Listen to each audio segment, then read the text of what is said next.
안녕하십니까. 김기선 원장입니다. 이렇게 만나 뵙게 돼서 대단히 반갑습니다.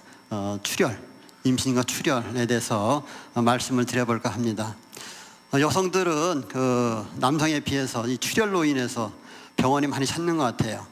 한 달에 한 번씩 생리를 하다 보면 한 달에 한 번씩 생리가 나와야 되는데 제대로 안 나오면 이것 때문에 고민이 돼서 병원에 찾아오고, 또 생리 양이 많다든지 또 생리 양이 없다든지 안 나온다든지 또는 불규칙이 나오면 병원을 많이 찾아옵니다. 어떤 경우는 자궁에 근종이라든지 혹이 있어서 출혈되니까 병원에 오는 경우도 있겠고요. 여러분들은 이제 산모이기 때문에 임신 중에 이렇게 출혈이 된다면 굉장히 염려가 되겠죠. 불안하고. 그래서 병원에 가끔 찾아옵니다. 그래서 어떻게 하면 이 출혈에 대해서 원인을 알고 또 어떤 종류가 있는지 또 이렇게 알고 거기에 대한 대처를 한다면 무사히 어떤 출혈이 있다 하더라도 잘 넘어가지 않을까 해서 말씀을 드려볼까 합니다. 산과적 출혈은 정상부만 했을 때 산모가 질출혈이 약 500cc 이상 또는 제왕절개 분만한 후에 1리터 이상 출혈됐을 때를 산과적 출혈이라고 합니다. 산모는 어느 정도 혈장량이 가지고 있기 때문에 약간의 출혈이 있다 하더라도 다 대비를 할 수 있습니다. 근데 10% 이상, 500cc 이상 이렇게 출혈이 된다면 여러 가지 증상, 말하자면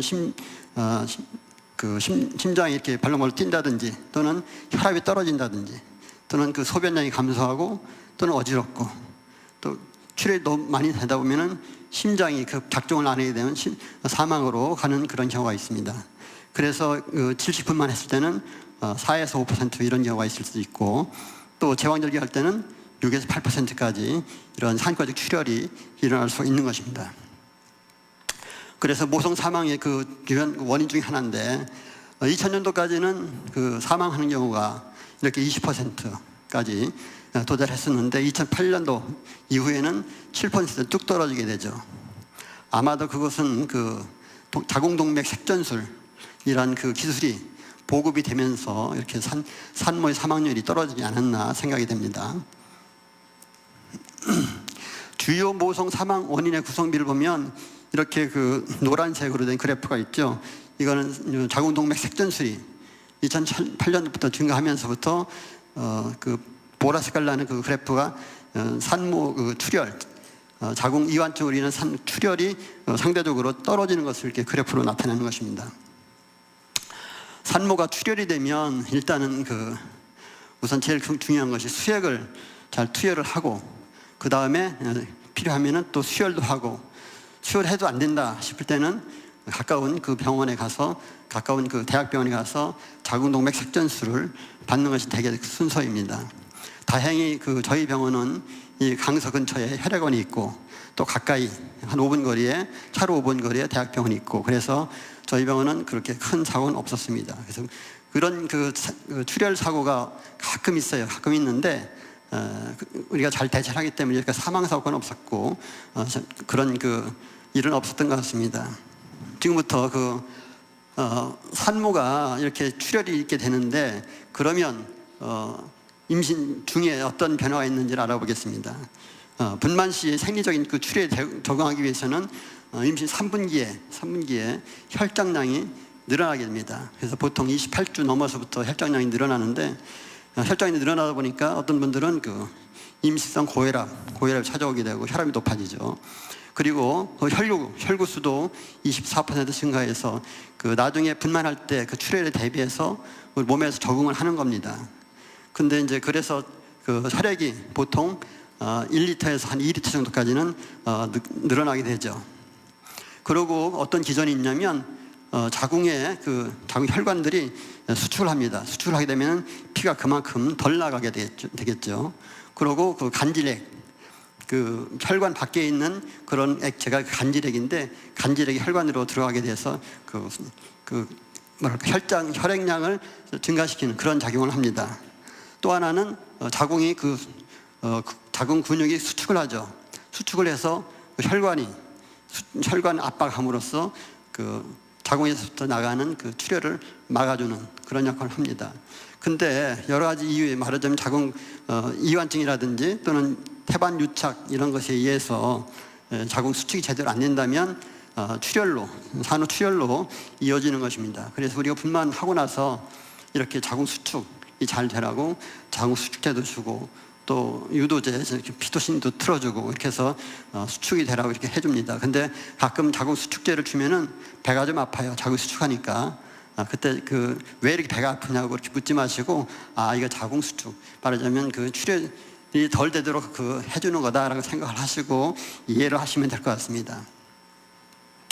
그래서 임신 관련 출혈 원인을 임신 초기부터 생각을 해보면, 임신 초기에는 여러 가지 이유에서 제일 많은 게 절박유산, 그 다음에 불완전 유산, 또 완전 유산, 또 계류유산, 또 자궁의 임신, 불가피 유산, 여러 가지 이런 이유에 의해서 출혈이 됩니다.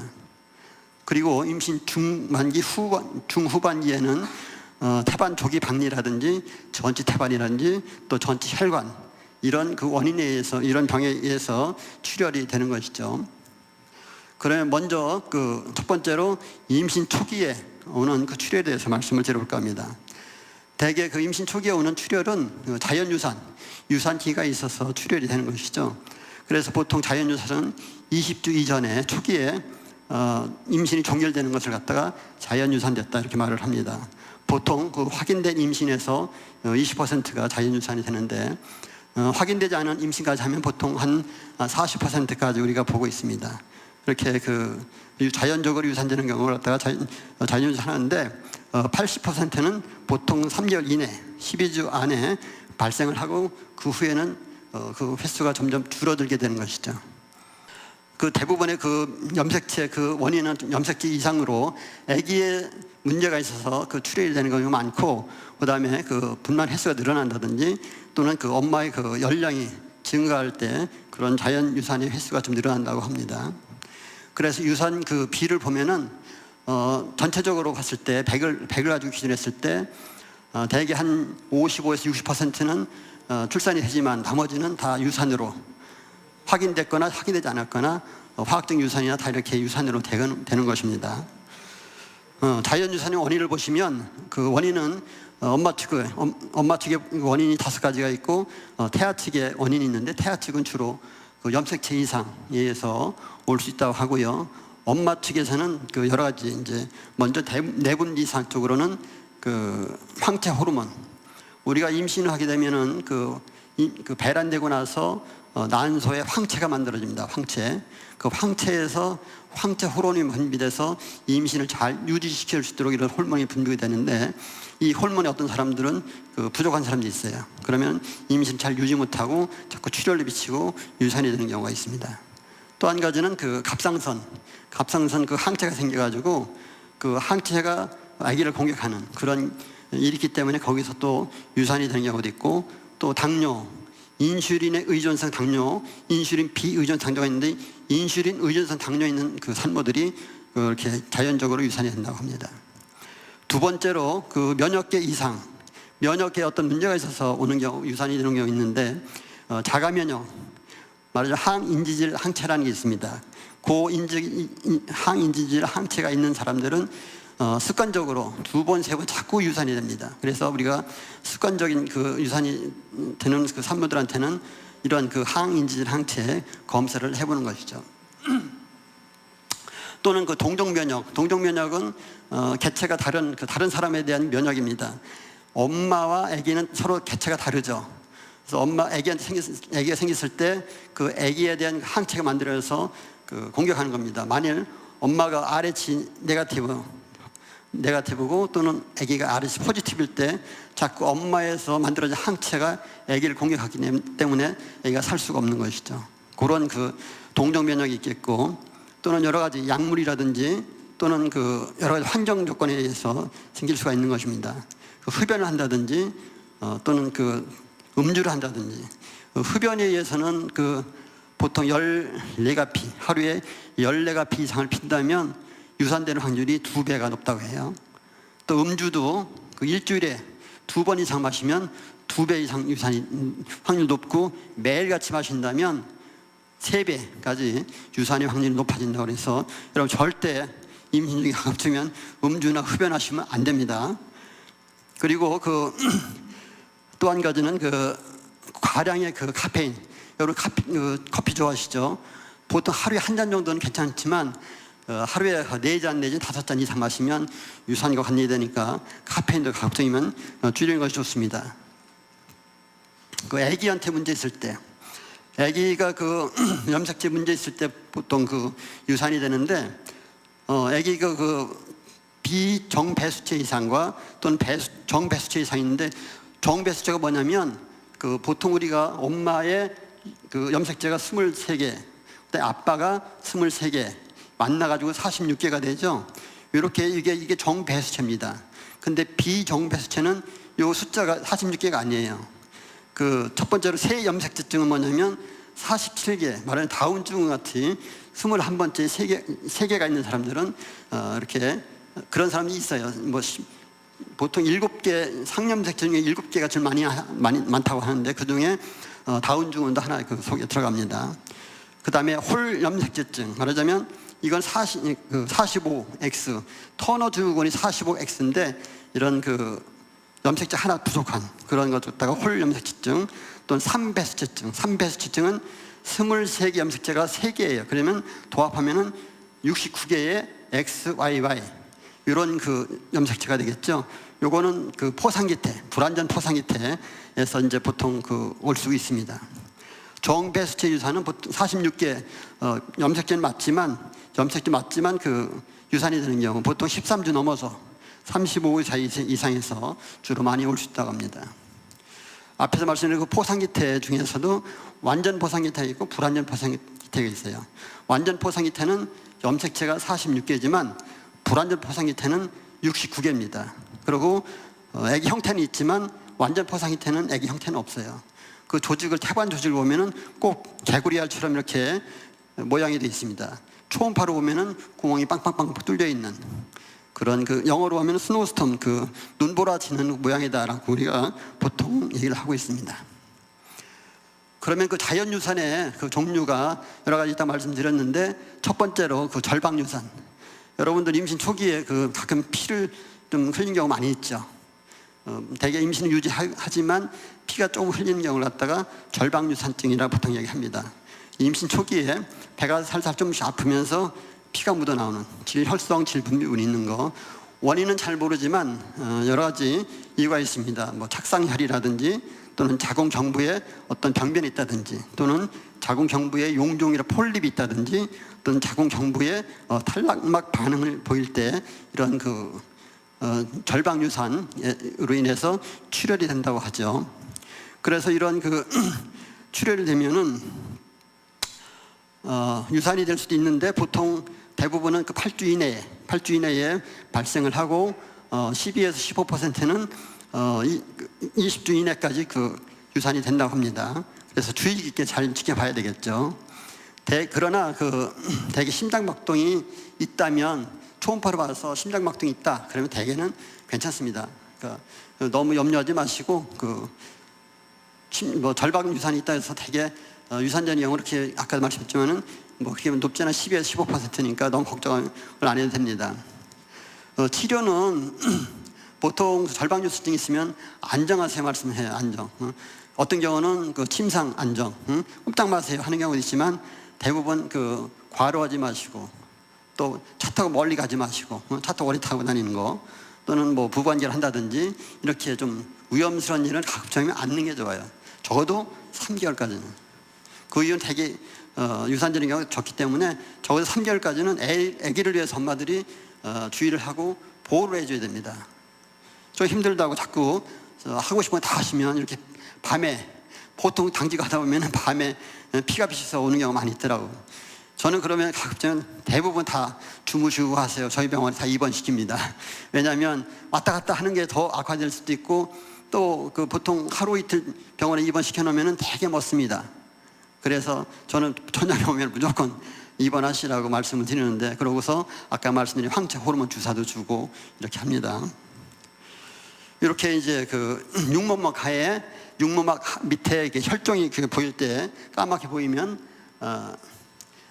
좀 위험성이 더 높죠. 더 높으니까 이때는 절대적인 침상 안전을 시킵니다.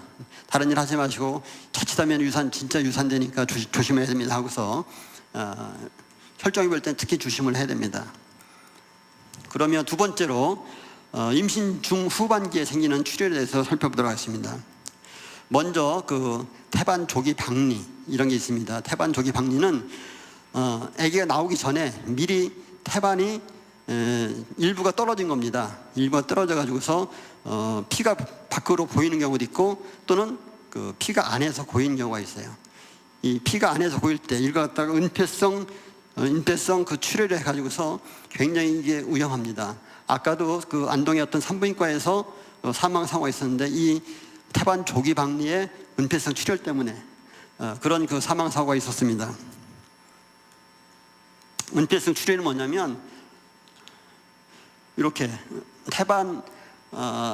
태반이 자궁벽에서 떨어져서 여기 고이는 겁니다. 이게 화면으로 이게 그림으로 보면 빨갛게 보이지만 초음파로 보면 잘 구분이 안 돼요. 이게 태반인지 뭐 이게 구분이 잘 안 됩니다. 그래서 발견하기 어렵죠. 그리고 이게 출혈이 밖으로 나오지 않기 때문에 출혈량 측정이 어렵다. 그래서 이런 그 중증 소모성 응고장애 되면은 지혈이 안 돼요. 그래서 출혈이 계속되거든요. 그래서 자칫하면 산모가 아까 그 안동의 산부인과처럼 사망하게 되는 경우, 사망하기 때문에 이런 위험한 일이 생길 수가 있습니다. 태반 조기 박리 때 태반 조기 박리의 20-30%가 이런 은폐성 출혈이기 때문에 의사들이 굉장히 주의를 해서 이게 참 진단이 어렵기 때문에 주의해서 잘 봐야 돼요. 저는 꼭 태동검사를 해가지고 태동검사에 이상이 있다 그러면 저는 항상 초음파를 잘 안 보이니까 의심을 해봅니다. 그 발생 빈도는 120명에 150명에 1명 꼴로 태반 조기 박리가 일어납니다. 그래서 3기 출혈의 30%를 차지하고 있고요. 그 다음에 주산기 사망에 아기 태어나 죽는 거죠. 15%가 주산기 사망률을 보이고 있고 엄마도 1% 가까이 사망률이 있습니다. 그래서 아주 무서운 병이죠. 그 위험 요인을 보면 먼저 산모 측을 보면 산모 태반 조기 박리에 과거력이 있었다. 이게 가장 중요합니다. 먼저 태반 조기 박리 다음번에 생길 10배가 높습니다. 10배가. 그래서 먼저 태반 조기 박리 있었던 사람들은 항상 얘기를 해줘야 돼요. 그래서 의사가 아까 발견이 어렵다 그랬죠. 그래서 주의 있게 잘 볼 수 있도록 얘기를 해줘야 되겠고, 또 타산 3명 이상의 자녀를 둔 산모라든지 또는 나이가 35세 이상 또는 20세 이하, 그리고 불량한 산과력, 과거에 임신 중독증이라든지 또는 자궁 내 발육 저하, IUGR이 있다든지 또는 임신 중에 흡연, 음주 이것도 관계가 되기 때문에 여러분들 음주 주의해야 됩니다. 흡연도 마찬가지지만 이것도 임신 중 고혈압 이것도 상당히 중요합니다. 이것도 상당히 높기 때문에 고혈압 있는 산모들도 항상 주의해서 이런 것이 올 수 있다는 것을 아시고서 늘 대비를 해야 됩니다. 그 다음에 혈전성 장애라든지 복부 외상, 갑자기 교통사고를 당해서 갑자기 충격을 받았다든지 아기가 막 발 뻥 찼다든지 이런 경우가 있다면 이것도 한번 생각을 해봐야 됩니다. 또는 거대 자궁 근종이 있을 때도 이렇게 잘 일어난다고 합니다. 태아 측을 보면 태아 측의 다둥이, 말하자면 쌍둥이라든지 삼둥이라든지 이런 경우도 잘 올 수가 있고, 양막이 파열돼서 압력이 갑자기 떨어졌다든지 또는 태반에 어떤 육모 양막염이 생겼다든지 또는 태반 전체 태반 또 양수 이상이 생겨서 갑자기 양수가 적다든지 또는 산과적 시술, 말하자면 양수가 많은 사람들은 또 양수를 빼주는 그런 시술을 하거든요.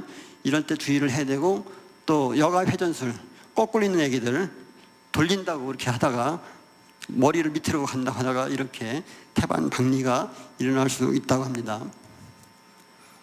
그래서 아까 말씀드렸듯이 첫 번째 가졌던 산모가 두 번째 가질 확률은 10배가 높다. 그리고 임신 중 어느 때나 발생할 수 있어서 예방이 어렵고 초음파로도 발견이 어려워서 주의 있게 잘 봐야 된다는 것이죠. 이렇게 태동 검사를 보면은 수축이 자궁 수축이 과하게 1분에 한 번씩 막 올 수도 있고, 또 아기가 심장 소리가 갑자기 떨어지는 태아 가사 상태도 이렇게 올 수가 있어요. 저는 그래서 태동 검사를 굉장히 중요하게 봅니다. 의심될 때는. 그래서 증상을 보면 통증을 동반한 질출혈이다.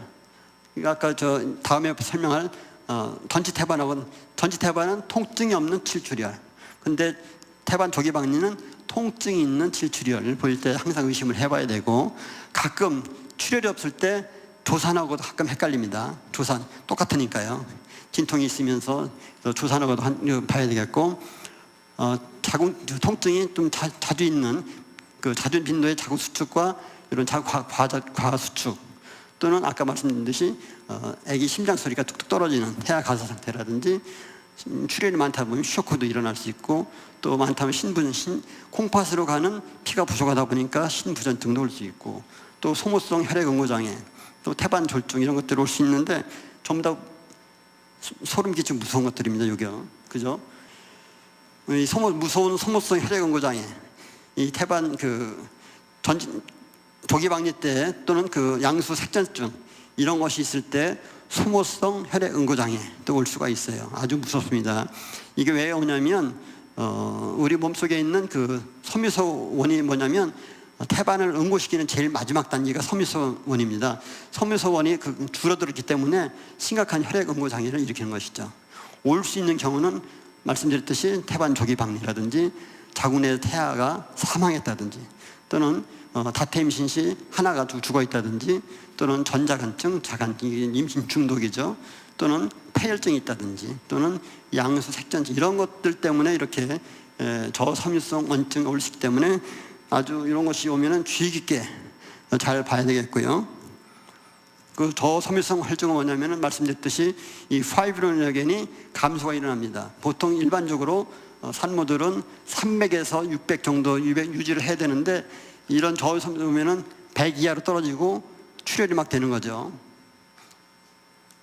기전을 보면은 스롬보플라스틴, 조직에서 스롬플라스틴이 나와가지고 스롬빈을 만들어주고, 이 스롬빈이 파이브로노겐, 이게 이제 제일 마지막 단계의 섬유소원이 피브린으로 변하면서 이걸 자꾸 만들어지니까 이 성분이 부족하게 되죠. 그래서 이게 있어야 응고가 되는데, 이게 부족하면은 응고가 안 되는 거예요. 지혈 안 돼서 자꾸 출혈을 보이는 거죠. 다시 한번 말씀드리면, 이 태반 조기박리라든지 어떤 sepsis, 폐혈증이 있다든지 출혈로 인해 조직이 손상이 되면 이 스로플라스틴, 이 물질이 나와가지고 이 스롬빈을 만들어내고, 이 스롬빈이 이 피브린 노겐에서 피브린을 증가시키고, 피브린이 많은 데는 이렇게 혈액 순환이 안 되니까 괴사가 되죠.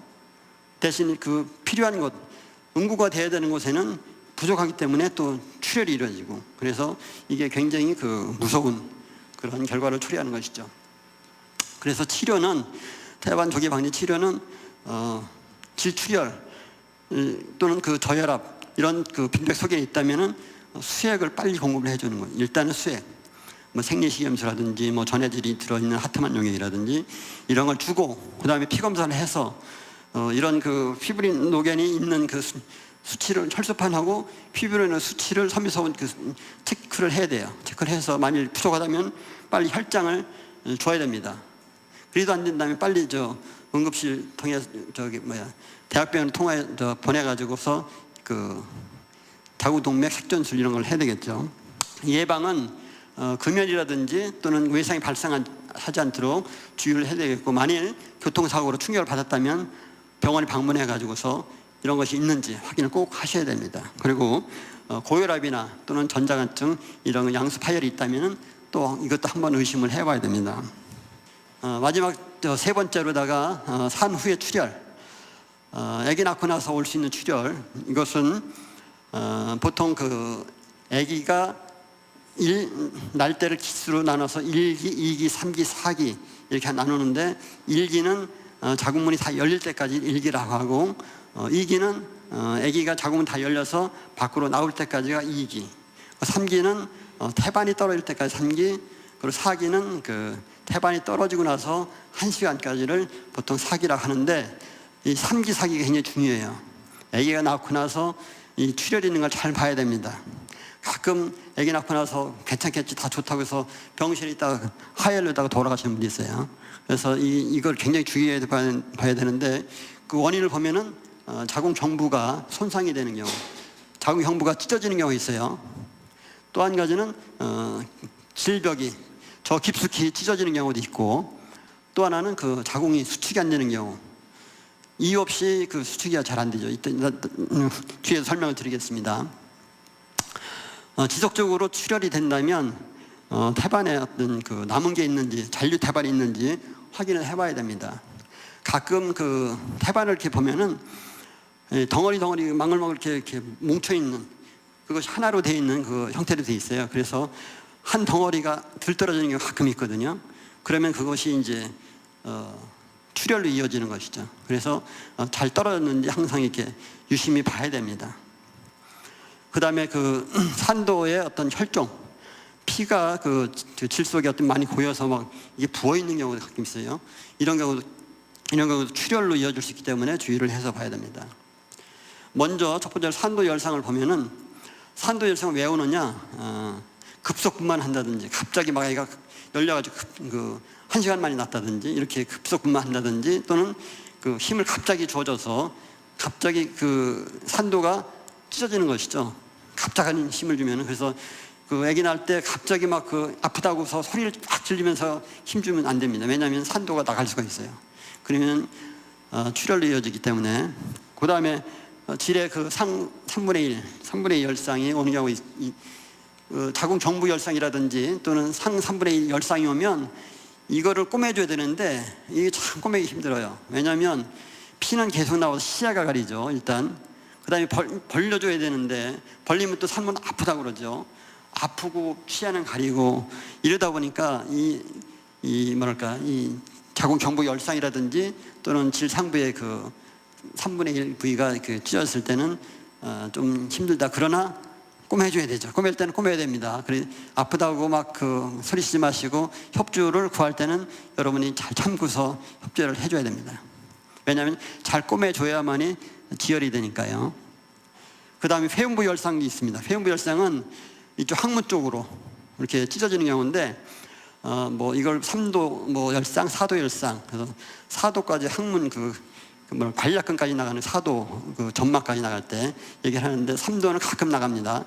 그 관략근이. 그래서 관략근은 잘 꼬매주면 되는데, 가끔 항문 점막까지 나갈 때가 참 힘들죠. 이런 경우 가급적이면 아기가 머리가 나올 때 갑작스레 힘을 주시면 안 됩니다. 그래서 천천히 우리 의사나 간호사들이 이렇게 지시하는 대로 힘을 주고 하고 힘 빼세요 할 때 힘을 딱 빼줘야 됩니다. 그래야 밑에가 안 찢어져요. 마지막으로 자궁 파열. 자궁 파열은 흔하게 오는 건 아닌데, 대개 제왕절개 한 분들이 V백이라든지 이런 거를 시도할 때 보통 옵니다. 그래서 경산부들 애를 많이 낳았다든지 그런 분들은 드물게 8,000명에서 15,000명 한 명꼴로 이렇게 올 수도 있지만, 대개는 제왕절개 분만한 후에 이렇게 진통을 가할 때 터지게 되는 거죠. 파열이 있고 피열이 있는데, 파열은 완전히 다 터지는 거예요. 그래서 아기가 배 안에 이렇게 나와 있죠. 배 속에, 자궁 바깥으로 나와서 배 속에 있는 경우, 대개 아기는 이런 경우는 살지 못하죠. 근데 피열을 가끔 봅니다. 피열은 우리가 제왕절개하러 들어가 보면 두 번째, 세 번째 이렇게 제왕절개 하는 분들은 자궁에서 막만 이렇게 덮여 있는 게 가끔 있어요. 그래서 살짝만 가면 아기가 톡 튀어나오죠. 피열 가끔 있을 수 있습니다. 이런 경우는 출혈은 그렇게 많지는 않아요. 그래서 소견을 보면은 완전 자궁 파열, 얼마 전에 몇 년 전에 모 옆에 있는 병원에서 파열돼서 그런 경우도 있고요. 파열이 되면 자궁 수축이 있다가 잘 오다가 갑자기 사라집니다. 그러면서 피가 고이게 되니까 또 다른 통증이 오게 되는 것이죠. 그러면서 쇼크도 오고, 태아는 심장 소리가 갑자기 툭툭툭 떨어져서 육신 막 이렇게 태아 곤란증이 오게 되고, 이렇게 그러다 보면 아기가 사망하게 되죠. 태동 검사를 보면은 이렇게 자궁 수축이 지속되고 있는 것처럼 보이는 갑자기 발생한 태아 심박동의 하강이 올 수 있다는 거. 불완전 자궁 파열은 피열처럼 똑같이 이렇게 막이 붙어 있는 경우 같다가 이렇게 피엘로 불완전 자궁 파열로 이렇게 봅니다.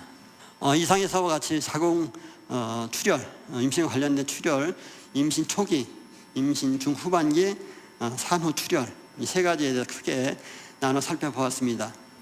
어떠셨습니까? 좀 많이 좀 소름이 좀 오싹하는 그런 느낌이 있었습니까? 예. 뭐 다른 선생님들은 분만에 대해서 이렇게 좋은 말씀 많이 주셔서 그 분만하는 방법에 대해서는 많이 알고 있겠지만 이렇게 출혈의 무서운 얘기는 잘 안 하셔서 아마 어떻게 보면 생소하게 들렸을 수도 있고 그렇습니다. 어떤 일이 이제까지 지금 여러분들은 지금 현재 몇 개월인지 모르겠지만 태어날 때 아무 일 없이 잘 태어나야 되겠고, 만일 그런 출혈이 있다 하더라도 이렇게 지식을 잘 알고 있다면 잘 대처할 수가 있겠죠. 누구나 이런 일 없이 잘 분만한 건 소원이겠지만 이런 일이 많이 있다면 의사의 또는 간호사의 지시를 잘 따라서 이렇게 대처를 한다면 큰일 없이 잘 넘어가리라 생각이 됩니다. 마지막으로 마더 테레사가 이런 말을 했습니다. 제가 강조하고 싶은 것은 미소 짓는 것이 어려울 때일수록 서로에게 미소로 대해야 된다는 것입니다.